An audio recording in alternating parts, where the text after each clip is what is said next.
Are you ready for this? We're diving deep today.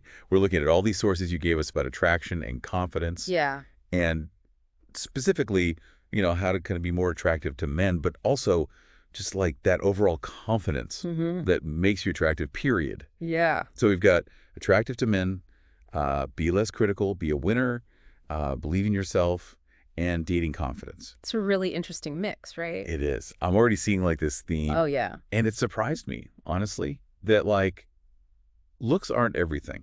Right? Like Yeah. attractive to men actually says men are most drawn to women who make them Feel good about themselves. feel good about themselves. It's interesting when you think about it from like an evolutionary psychology standpoint. Yeah.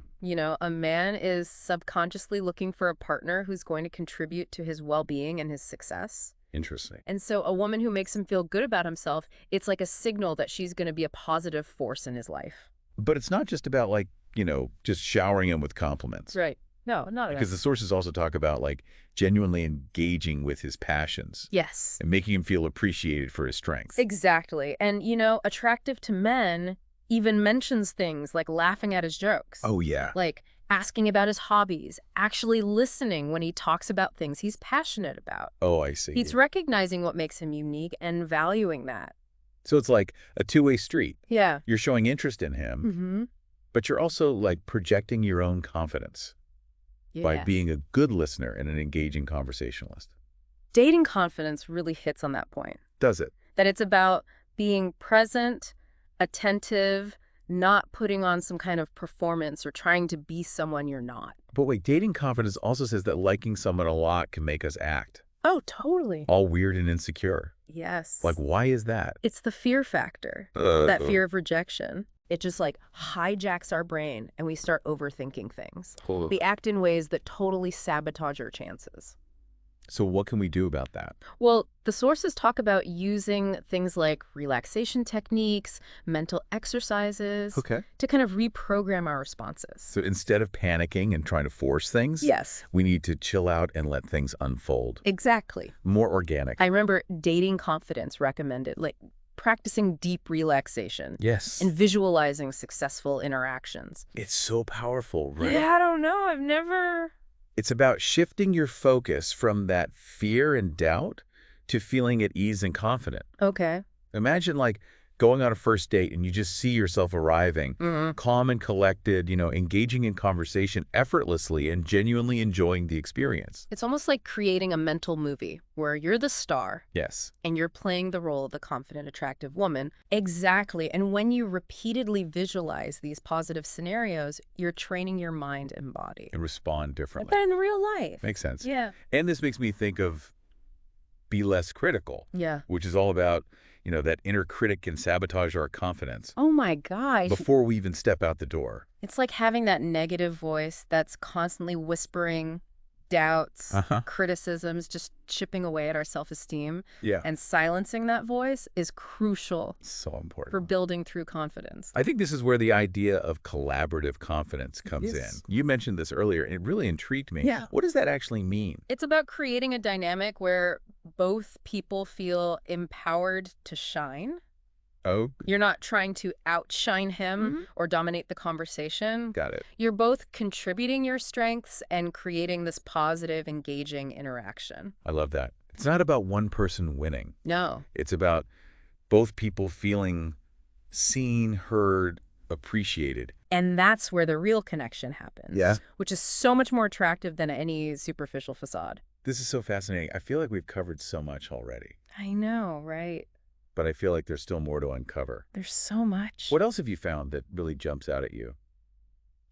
I was really struck by the idea that hypnosis can be a tool for rewiring our subconscious beliefs. Oh, wow. And behaviors, so confidence feels more natural and effortless. Okay, now I'm really intrigued. We'll definitely have to dive into that. We'll have to dive into that. Yeah. So we talked about relaxation techniques, silencing our inner critic, even hypnosis. It's like we're building this toolkit for confidence that goes way beyond dating. Absolutely. This is life stuff. This is applicable to any area of life. It is. Yeah. I love it. That's what makes this deep dive so exciting. Yes. We're not just learning how to attract men, We're exploring those deeper principles of confidence and self-belief that can empower us to achieve our goals. In any area. In any area of life. I love that. Yeah. You know, when I think about the times I've felt most attractive, it's never when I'm like trying too hard, you know, or putting on a facade. Yeah. It's when I'm genuinely enjoying myself, feeling good in my own skin. It's so true. And that ties into what a lot of these sources talk about. Okay. You know, confidence isn't just thinking positive thoughts. Right. It's about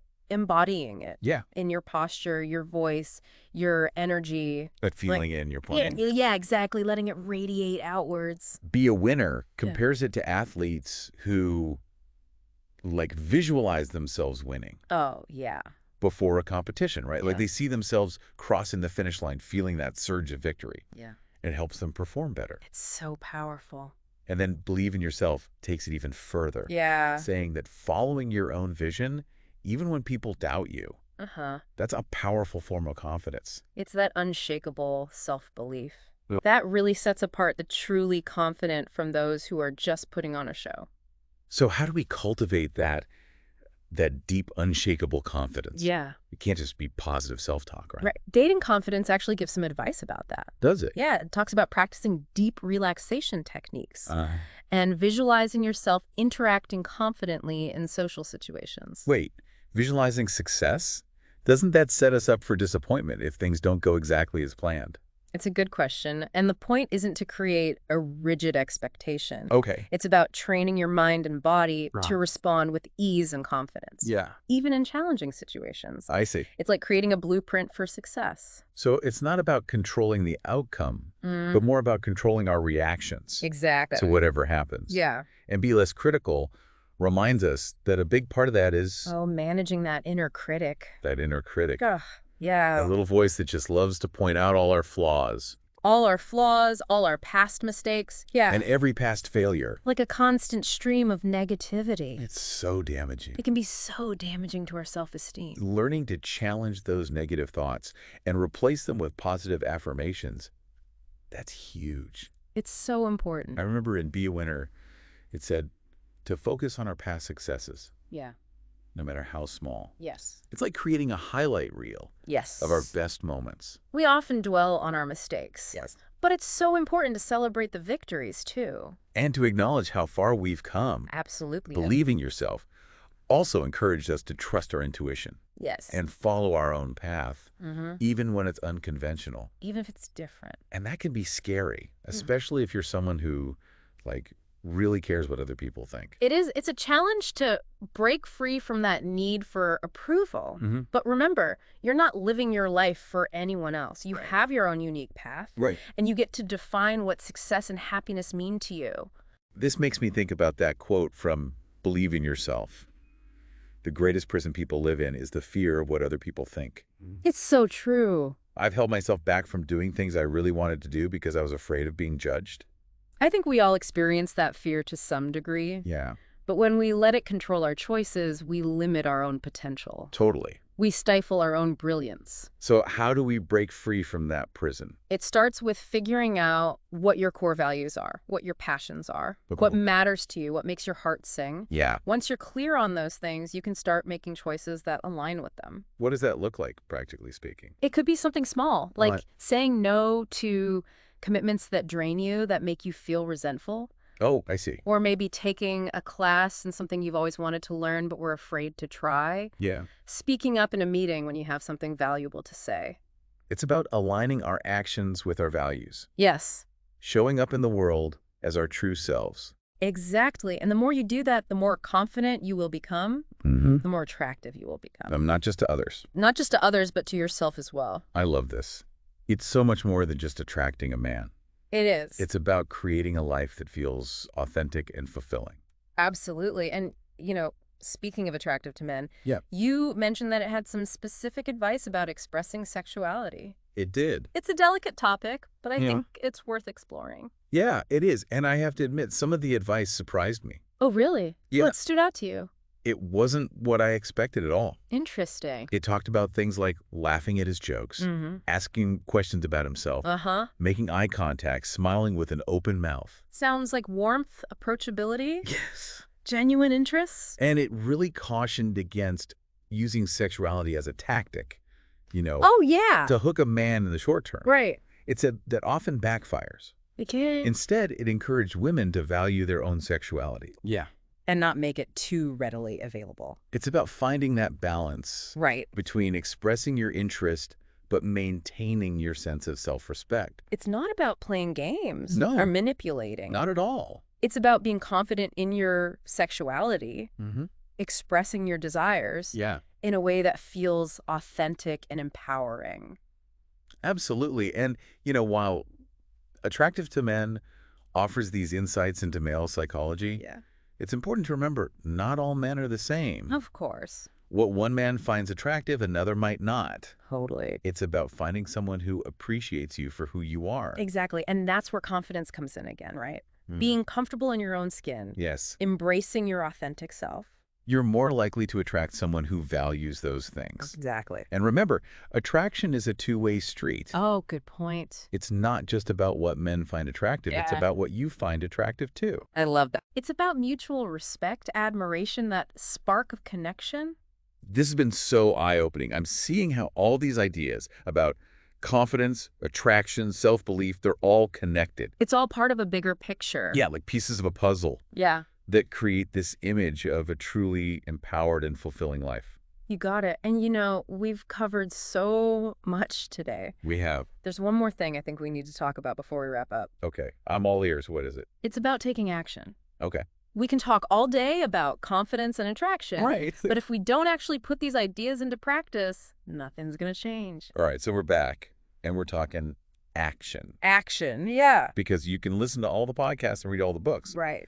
But if you don't actually do anything, it's just information. It's just noise, right? Yeah, it's like having a map to buried treasure but never picking up a shovel. Exactly. You're never going to find it. So how do we actually take all this amazing information about confidence and attraction and make it real?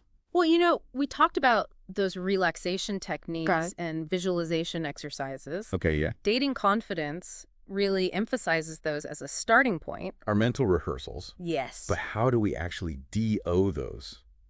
Okay, well, find a quiet place where you can be alone for a few minutes. Okay. Get comfortable, close your eyes, focus on your breath. Slowing it down. Slowing it down. Kind of like a mini meditation. Exactly. Right. And then once you're relaxed, start to visualize yourself in a situation that normally makes you feel nervous. Okay, like what? Walking into a party where you don't know anyone. Oh, yeah. Going on a first date. Ugh, I can feel my heart racing just thinking about it. And that's where the magic happens.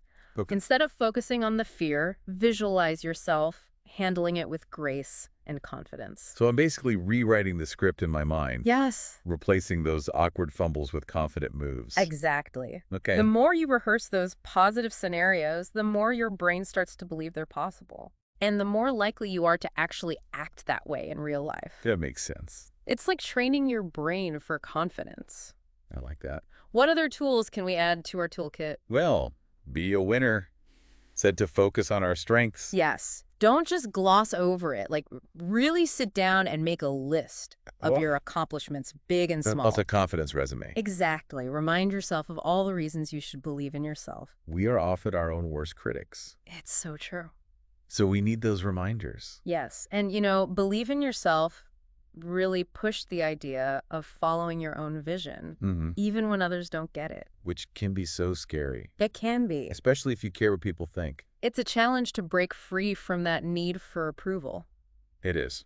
But remember, their fears are not your fears. Their limitations are not your limitations. This reminds me of a time I was about to take a big leap in my career. Oh, yeah. I was so excited about it. Yeah. But then I started listening to everyone's doubts and fears. I almost talked myself out of it. It's so easy to get caught up in the opinions of others. It is. Especially those closest to us. So how do we silence those external voices? It starts with getting clear on your values and passions. Okay. What truly matters to you? What makes your heart sing? And once we know those things, then you can start making choices that are aligned with your authentic self. Even if they don't make sense to everyone else. Exactly. Okay. But how do we translate those values into actions? Start small. Like? Set aside 15 minutes to work on a creative project. Have an honest conversation with someone you've been avoiding. Okay. Say no to something that drains you.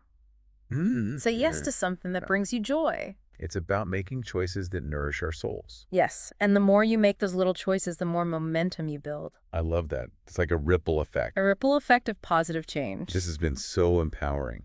I'm so glad. It's like we're peeling back layers of self-doubt and becoming the confident people we were meant to be. And remember, this is a journey. It's not a destination. Just going to have bumps in the road. There will be setbacks and challenges. Yeah. But Be a Winner reminds us that resilience is key. It's not about being perfect. It's about keeping going. That's it.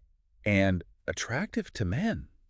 Talked about kindness. Yes. Towards ourselves and others. Real confidence isn't about being aloof or superior. Right. It's about warmth, authenticity. It's about embracing our imperfections, showing up with an open heart. And that kind of genuine confidence is truly irresistible. I feel so inspired to step into my power. That's amazing. And create the life I want. That's what it's all about. This deep dive has given me so much to think about and even more to do. I'm so glad to hear that. Thank you for being here. It's been my pleasure. And for guiding us through all these sources. Of course. Giving us these tools to build a more confident and fulfilling life. You have the power within you. I believe that. Don't be afraid to take risks. Make mistakes. Keep learning and growing. And to all of you listening, thank you for joining us on this deep dive. Yes, thank you. Into attraction and confidence. It's been a joy. We hope you've gained some valuable insights and feel inspired. Absolutely. Remember, you are worthy. You are capable. And you have the power to create the life of your dreams. Absolutely. Until next time, happy exploring.